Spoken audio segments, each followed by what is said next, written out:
networks on this morning, and they said this is probably a rare opportunity to see McConnell smile. It is indeed a good morning for Senate Republicans. Over the course of the last, first last night and then this morning, I talked to Leader Pelosi.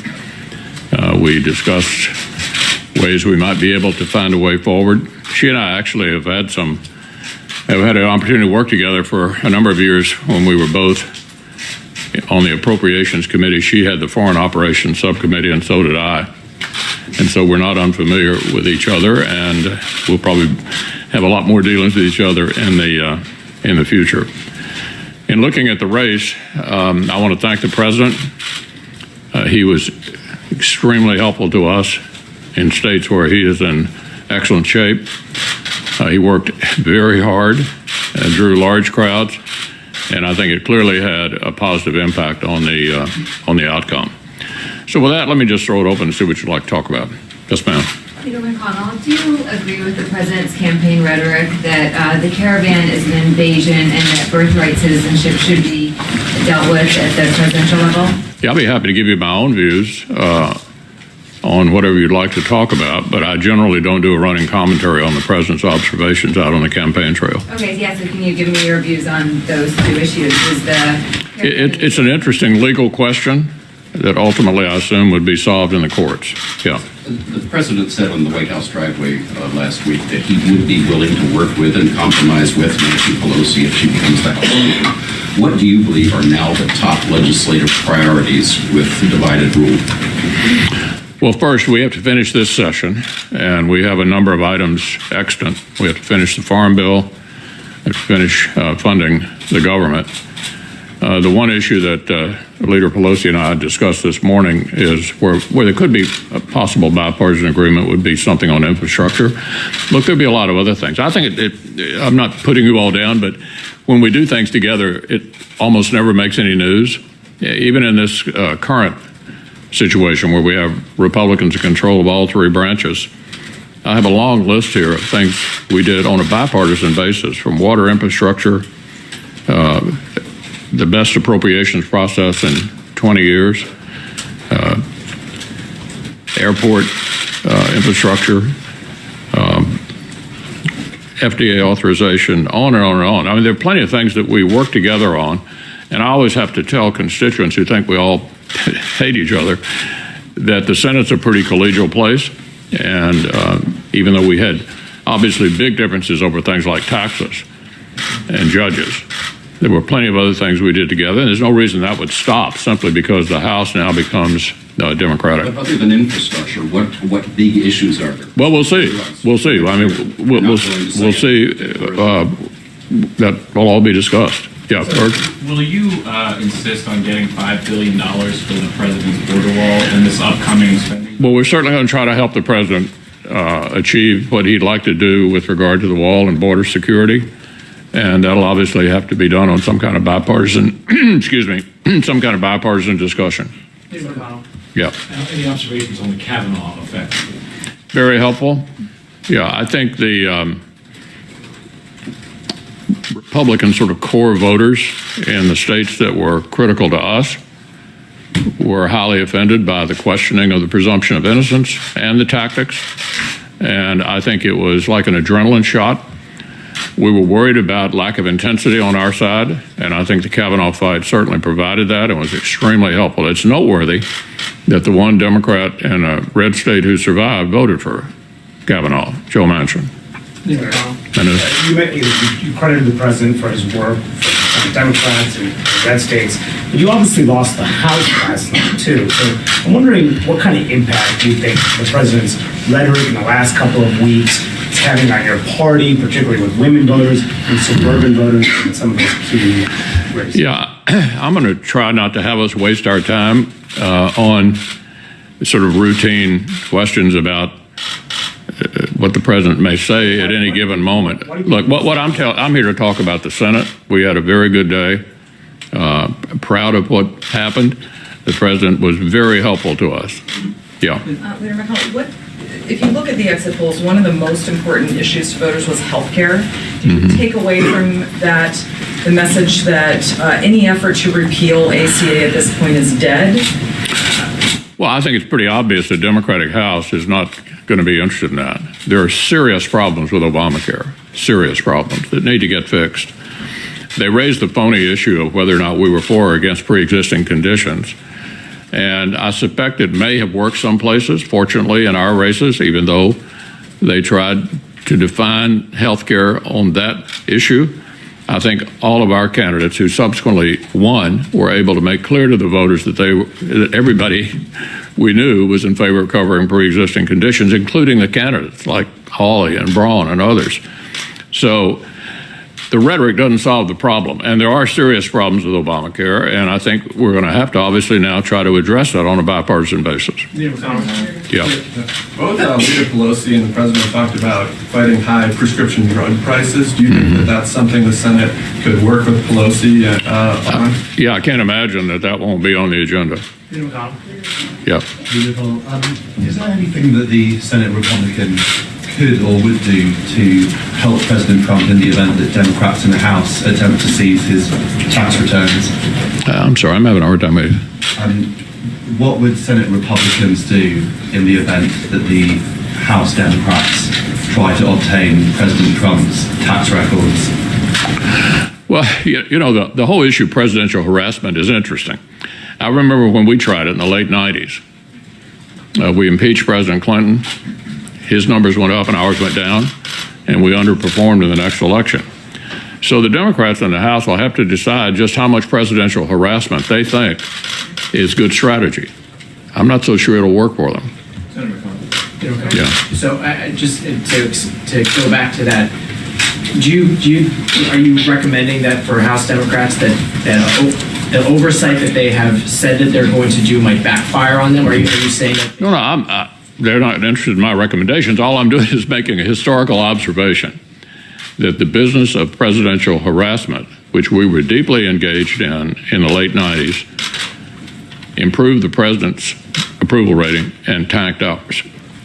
Thus, my observation is that might not be a smart strategy, but it's up to them to decide how they want to handle that. Senator McConnell. All the way in the back. Leader McConnell, is there anything that you're going to be doing in the coming months to increase the number of women who are being recruited on the Republican side to run for office? It's been a frustration. I think I've mentioned to you before that we've had plenty of women candidates. A lot of them have not won. Marsha Blackburn won. We're hopeful that Martha McSally will win. I'm going to be trying to convince one of our women, for example, to go on that Judiciary Committee, something I've tried and failed the last couple of Congresses. Yeah, I mean, we need to do a better job of recruiting women candidates and getting them elected. Hopefully, we'll have 2 new women Republican senators here shortly. Senator? Yeah. Talking about the House oversight that is likely to come, the president tweeted this morning saying that that if the House continues with their investigations, that we will likewise be forced to consider investigating them for all the leaks of classified information and much else at the Senate level. 2 can play at that game. Can you respond to that? What do you think? Well, I'd like to focus on finishing up this session. We've got work left to do, and we'll see what happens next year. Yeah. Have you had discussions with the president about any of that? I know you're going to avoid that right now, but... Yeah. On this session, can you rule out a government shutdown? Yeah, hopefully that will, you know, look, we need to work this out. We had the most successful appropriations process already in 20 years. 75% of the government got funded before the end of September. And we all know we need to work together here toward the end to finish that up. And we're going to do the best we can to try to achieve the president's priorities. And hopefully we will not be headed down that path. Senator? Yeah. What do you think of doing a DACA fix, either lame duck or next year? The what? DACA fix. Oh my goodness. Well, you know, I can't imagine with all the things that we have to do here to wrap up this Congress that we would revisit immigration, but who knows? What about next year? It's on the, you know, it's on the agenda every year because we have serious immigration issues. I would remind all of you all the Democrats had total control of the government in 2009 and 2010 and never dealt with the immigration issue. So it seems that no matter who's up or who's down, we have not been able to come to some kind of conclusion about what to do on immigration. The one thing I thought we all agreed on was this border security issue. Most Democrats voted for it 10 years ago, but we've had a challenge on that as well, as evidenced by the president's desire to build a wall and the reluctance on the other side to support it. So I can't imagine we'll do anything beyond trying to deal with this funding issue on the wall here at the end of the session. Senator McConnell. And Mike, just to follow up on that, the president had made a real issue out of it going to the midterms about the migrant caravan and the crisis that it was causing at the border. When you want to put immigration at the top of the list, and do you agree with the characterization the president used that it was a crisis from this migrant caravan that's coming? Well, that's sort of an executive branch issue about how to deploy security forces to deal with that. I'm sure the president will handle it skillfully. Do you believe there was a crisis? It's up. It's not a legislative issue. It's a question of how you want to deal with the security at the border. The president has wide latitude to do that, and he's taking advantage of the opportunities he has. Yeah. Senator McConnell, if Democrats do engage in aggressive oversight of the Trump administration, how will that impede your ability to work on the bipartisan fashion with the I'm having a hard time hearing you. If Democrats do engage in the House in aggressive oversight of the Trump administration, would that impede at all your ability to work with a possible Speaker Pelosi on things like infrastructure? No, I don't think so. Yeah. Senator, on health care, if the judge in Texas rules to strike down all or part of Obamacare, how do you think Senate Republicans might respond to that? If what? If the judge in Texas strikes down all or part of Obamacare? Well, look, the healthcare system is still a pretty big mess, and it's obviously now going to have to be addressed on a bipartisan basis because the Democrats will control the House. And I don't think anybody's satisfied with the status quo. And the American people have given us divided government, which they've given us most of the time since World War II. They seem to like divided government. And I think the message is figure out what you can do together and do it. And I think healthcare is still a crisis and needs to be fixed. Yeah. Leader McConnell, if House Dems push to expand Russia probes, do you think this is an effort to undermine the president? And is there potential to get out in front of the special counsel on this? Look, on the Senate side, the Senate Intelligence Committee has been looking at that issue, and we expect them to report at some point in the future. And I look forward. And so far, they've operated on a pretty bipartisan basis, Senator Burr, Senator Warner, and look forward to hearing what they have to say. Senator McConnell. Yeah. Have you spoken to Governor Scott or Congresswoman McSally about their races, and how do you feel about their state? Well, Governor Scott and I traded calls last night, so I've not actually connected with him yet. I'm going to be talking to him shortly. And I have not spoken to Martha McSally, although we traded calls too. They were pretty late at night. I decided to go to bed and talk to her this morning. Yeah. You're going to have an extra cushion in the Senate with extra seats on the Republican side. What will that enable you to do? Will this ease judicial nominations? What's the practical effect of it? Well, you know what my top priority is. I've made it very clear. It's the judiciary, the 2 Supreme Court appointments, the 29 circuit judges, the 84 overall number of judges, and we're not through doing those this year. The president, I think, has done an excellent job in picking young men and women who believe the job of judge is to follow the law, and we intend to keep confirming as many as we possibly can for as long as we're in a position to do it. So it'll still be my top priority in setting the agenda here in the Senate, next Congress as well. Yeah. Senator, will you revisit your remarks in the new Congress? And then a lot was made of your comments about entitlements in the last couple of weeks. Are entitlements an option? The Democrats have made it perfectly clear they're not interested in dealing with entitlements, and they're in a position to say no, and so I don't think that'll be on the agenda. But your remarks, sir? I have no idea. I hadn't really thought about that. We've got a conference rule related to earmarks on the Senate side. I can't imagine that's going to change. Yeah. McConnell, will a 10% middle-class tax cut be on your agenda next Congress? Well, any effort on the tax side would clearly have to be negotiated now on a bipartisan basis. And we'll just have to see what, I assume Nancy will be Speaker, we'll have to see what they want to do in this area. We'd have to do it together. We wouldn't have the possibility of doing it on a party line basis like we did in this Congress. McConnell, on some of the changes in the administration, in the cabinet that are expected, can you just give your view of what the confirmation battle, ground might look like? I mean, are you confident that you could, if there was a vacancy, let's say at the Department of Justice, could you easily do that? Would it eat up valuable time?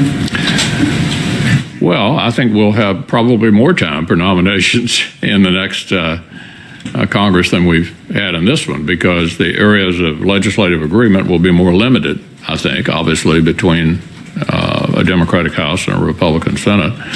I don't think we'll have any trouble finding time to do nominations. How controversial they are depends upon who it is. And the president makes that decision, and then we have to react to it. But he's signaled that there's likely to be a number of changes, and we'll process them. Would you be comfortable with sessions being replaced? It's not up to me, Manu, to tell the president who to put in the cabinet. They serve at his pleasure, and if he makes changes, we'll be dealing with whoever is sent up. Leader McConnell. Yeah. Leader McConnell, presidential elections obviously starting soon. Some Democrats are probably going to be announcing and testing the waters next couple of months. Really? What impact do you believe that'll have, and also the president's re-election? What do you think that'll have next? Well, it's going to be fun to watch the Democratic presidential aspirants, of which we have a number in the Senate, and Chuck may have some attendance problems from time to time, but it'll be interesting to watch. Leader McConnell, do you plan on running for re-election? I do. You do? I do. And are you confident that President Trump will support your re-election? I'm sorry? Are you confident that President Trump will support your re-election? I wouldn't be surprised. Anyone else? Okay, well, thanks a lot, everybody.